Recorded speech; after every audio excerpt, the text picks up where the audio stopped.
Alrighty. Good morning. Oh my gosh. I'm falsies this morning because my eyelashes. I'm trying to let them grow out and not touch them. There we go, maybe. Barely. Whatever. It's okay. I'm pretending they're real and they're just chilled. But good morning, guys.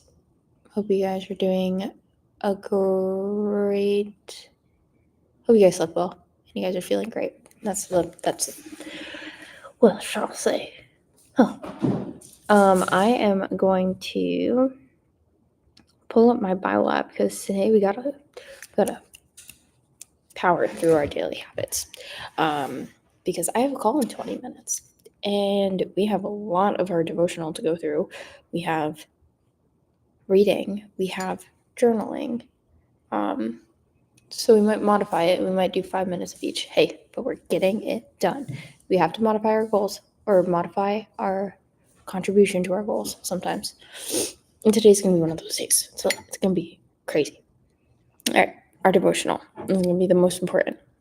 Is our day 3 of the Equip Her devotional. So training in the trenches.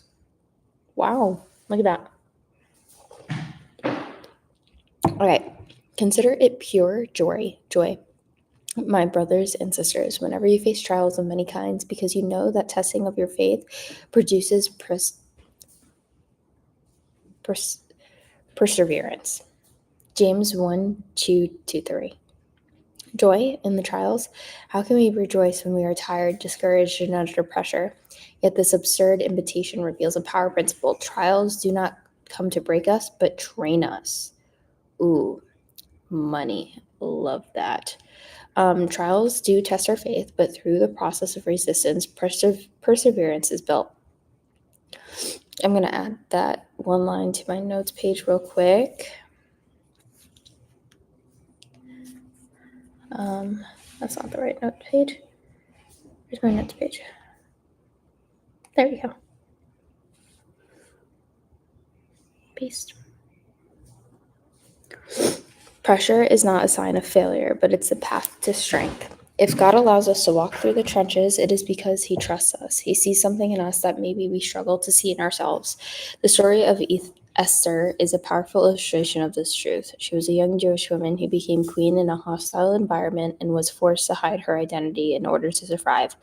Esther 2:10.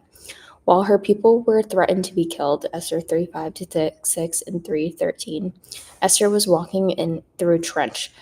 On the outside, she seemed privileged and living the high life, but on the inside, she was most likely heartbroken and torn, knowing that revealing her origin might cost her life. In that silent trench, caught between a hidden identity and a deadly risk, God was preparing her for a specific time and mission. She was not there by accident. Every day spent in the palace was a part of an inner training for a defining moment in her life, in the life of Israel. As her uncle Mordecai said to her, "And who knows but that you have come to your royal position for such a time as this?" Esther 4:14. That time was a trench, a moment of extreme tension and difficulty. But God trusted Esther. He placed her in the trench because he knew he could count on her courage, obedience, and faith. He saw something in her that she most likely did not even know she had. Her bravery to present herself to the Persian king opened the way for God to move and provide a deliverance for the entire nation of Israel. Esther 8:3-17. God does not waste a single trial. If he has entrusted you with the deep trenches, it is because he sees in you the capacity not just to endure, but to grow, bear fruit, and serve others through what you are learning. In faith, difficulty is never a dead end. It is a tool to forge you forward. It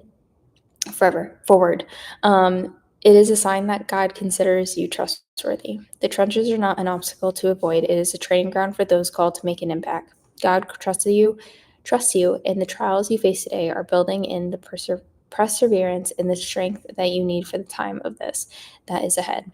Reflective questions. How is the trench you are in training you? What is God developing in you through this? What would change if you started to see this moment as something to simply survive, but as an assignment God has entrusted in you?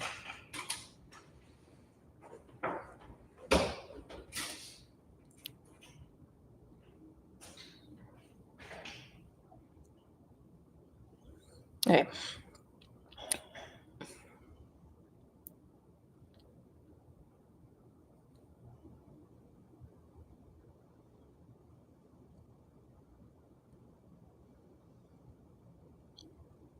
here's the prayer. Lord, thank you for entrusting me with the trials that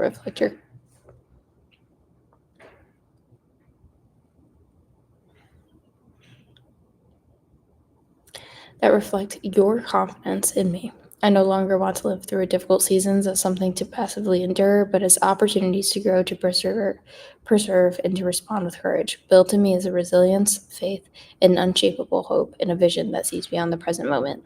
Amen. James 1. Consider it pure joy, my brothers and sisters, whenever you face trials of many kinds, because you know that the testing of your faith produces perseverance. Esther had not revealed her nationality and family background because Mordecai had forbidden her to do so. When Haman saw that Mordecai would not kneel down or pay him honor, he was enraged. Yet, having learned who Mordecai's people were, he scorned the idea of killing only Mordecai. Instead, Haman looked for a way to destroy all Mordecai's people, the Jews throughout the whole kingdom of Xerxes.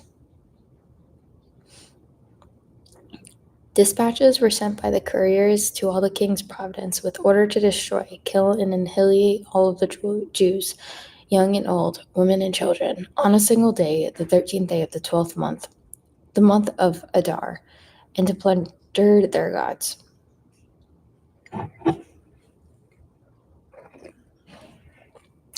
So December 13th. Wow.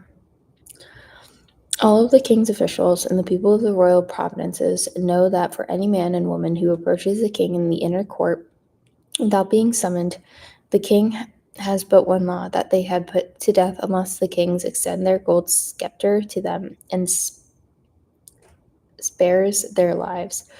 But 30 days has passed since I was called to go to the king.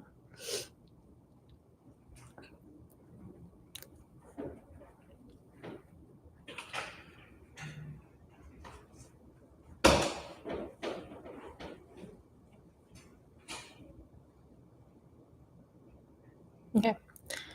For if you remain silent at this time, relief and deliverance for the Jews will arise from another place, but you and your father's family will perish. And who knows but that you have come to your royal position for such a time as this? Esther again pleaded with the king, falling at his feet and weeping. She begged him to put an end to the evil plan of Haman and the Agagite, which he had devised against the Jews. Then the king extended the gold scepter to Esther, and she arose and stood before him. And if it pleases the king, she said, and if it regards me with the favor and thinks that it's right to do, and if he's pleased with me, let an order be written overruling the dispatches of the Haman son Hamithatha the Agagite devised and wrote to destroy the Jews for all the king's provinces. For how can I bear to see the disaster fall on my people? How can I bear to see the destruction of my family? King Xerxes replied to the queen, Esther, and to Mordecai the Jew. Because Haman attacked the Jews, I have given this estate to Esther, and they have impaled him on the pole he set up. Now write another decree in the king's name in behalf of the Jews, as seems best to you, and seal it with the king's signet ring. For no document written in the king's name and sealed with the ring can be revoked. At once the royal secretaries were summoned on the 23rd day of the third month, the month of the Sivan. They wrote all of Mordecai's orders to the Jews into the satraps, governors, and nobles of the 127 provinces stretching from India to Kush. These orders were written in the script of each province and language of each people, also to the Jews of their own script and language. Mordecai wrote in the name of King Xerxes, sealed the dispatches with the king's signet ring, and sent them by mounted couriers.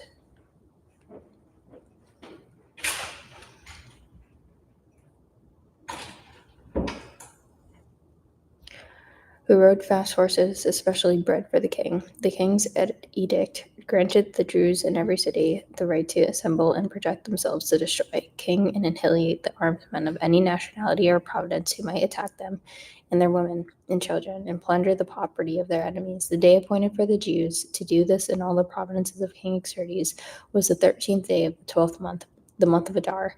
A copy of the text of the edict was to be issued as a law in every province and made known of the people of every nationality, so that the Jews would be ready to do the day of the avenge themselves on their enemies.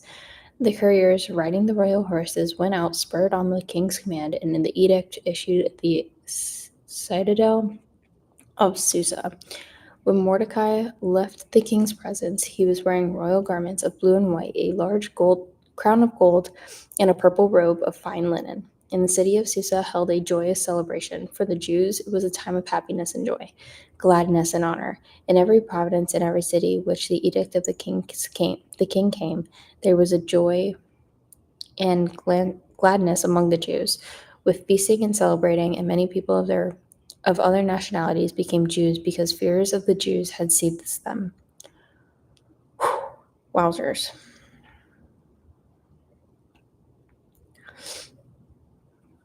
I do remember the story of Esther.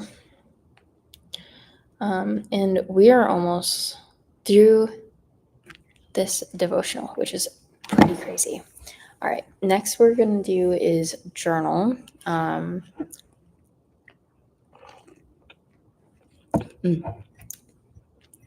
the way, this is like a protein coffee, not with protein powder. I don't want to ruin my coffee with protein powder. I do coffee, fat-free milk. It's like 80 calories a cup, by the way, and like 13 grams of protein. And then I put a little bit of my hazelnut Jordan syrup. Tastes like a hazelnut coffee culotta from Dunkin'.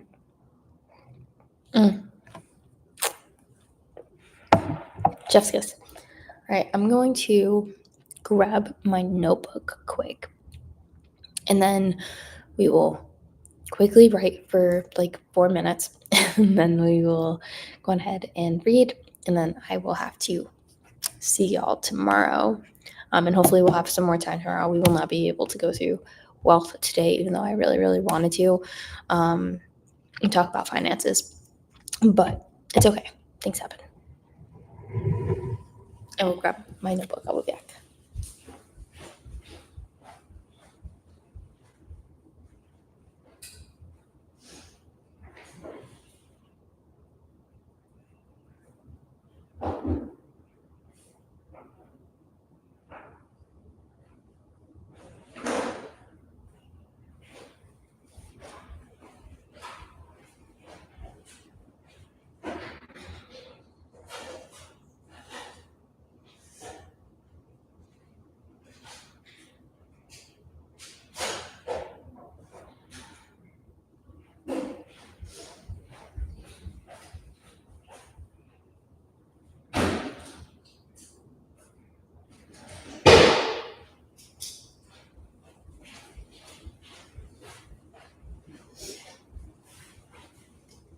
Okay, so I couldn't find a pencil, but I grabbed a pen.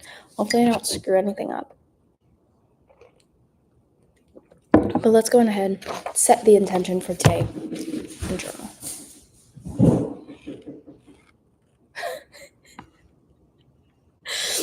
Someone just knocked outside, and my cat bolted. Boo, you good, bud? Come here. It's okay. Just bolted underneath the couch. Boo. Hey. You're okay. Huh? Poor baby.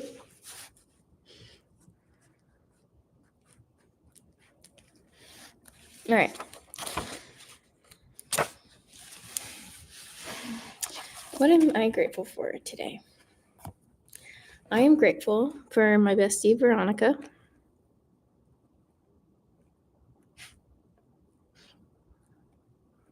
She always gives me the best advice.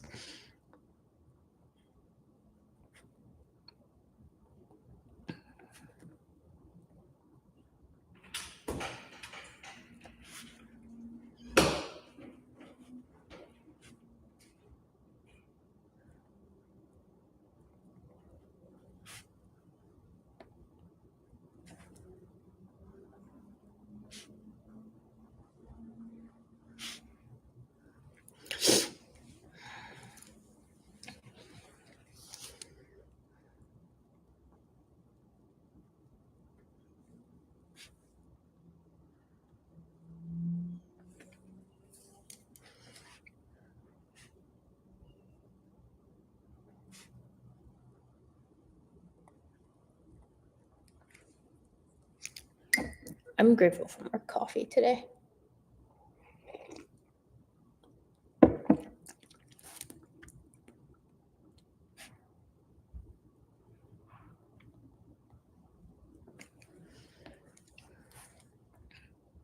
Which is silly, but it's true.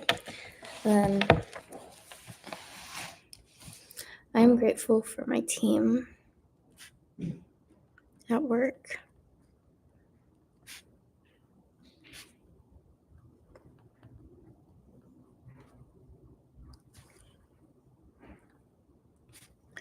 Who build me up and allow me to lead them.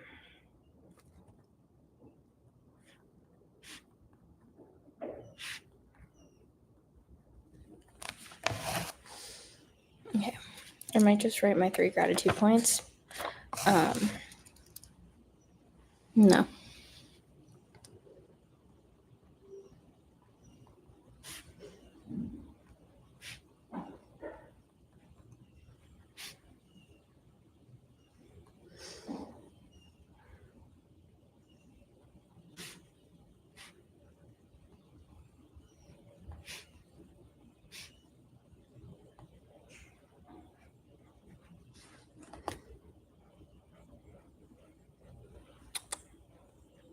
You want to say hi? Oh, look, you're in there. Look, Boo. Look at you. Here. Here's my baby. Here's the hairdryer.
Oh, wow, we have 1 minute left. I was not able to read.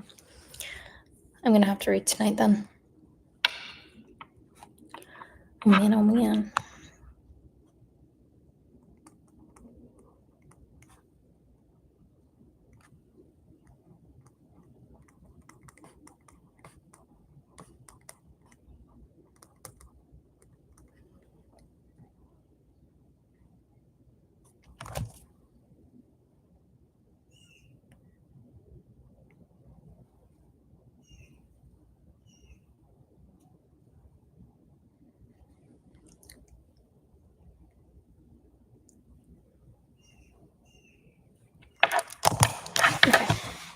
I'm going to have to run, but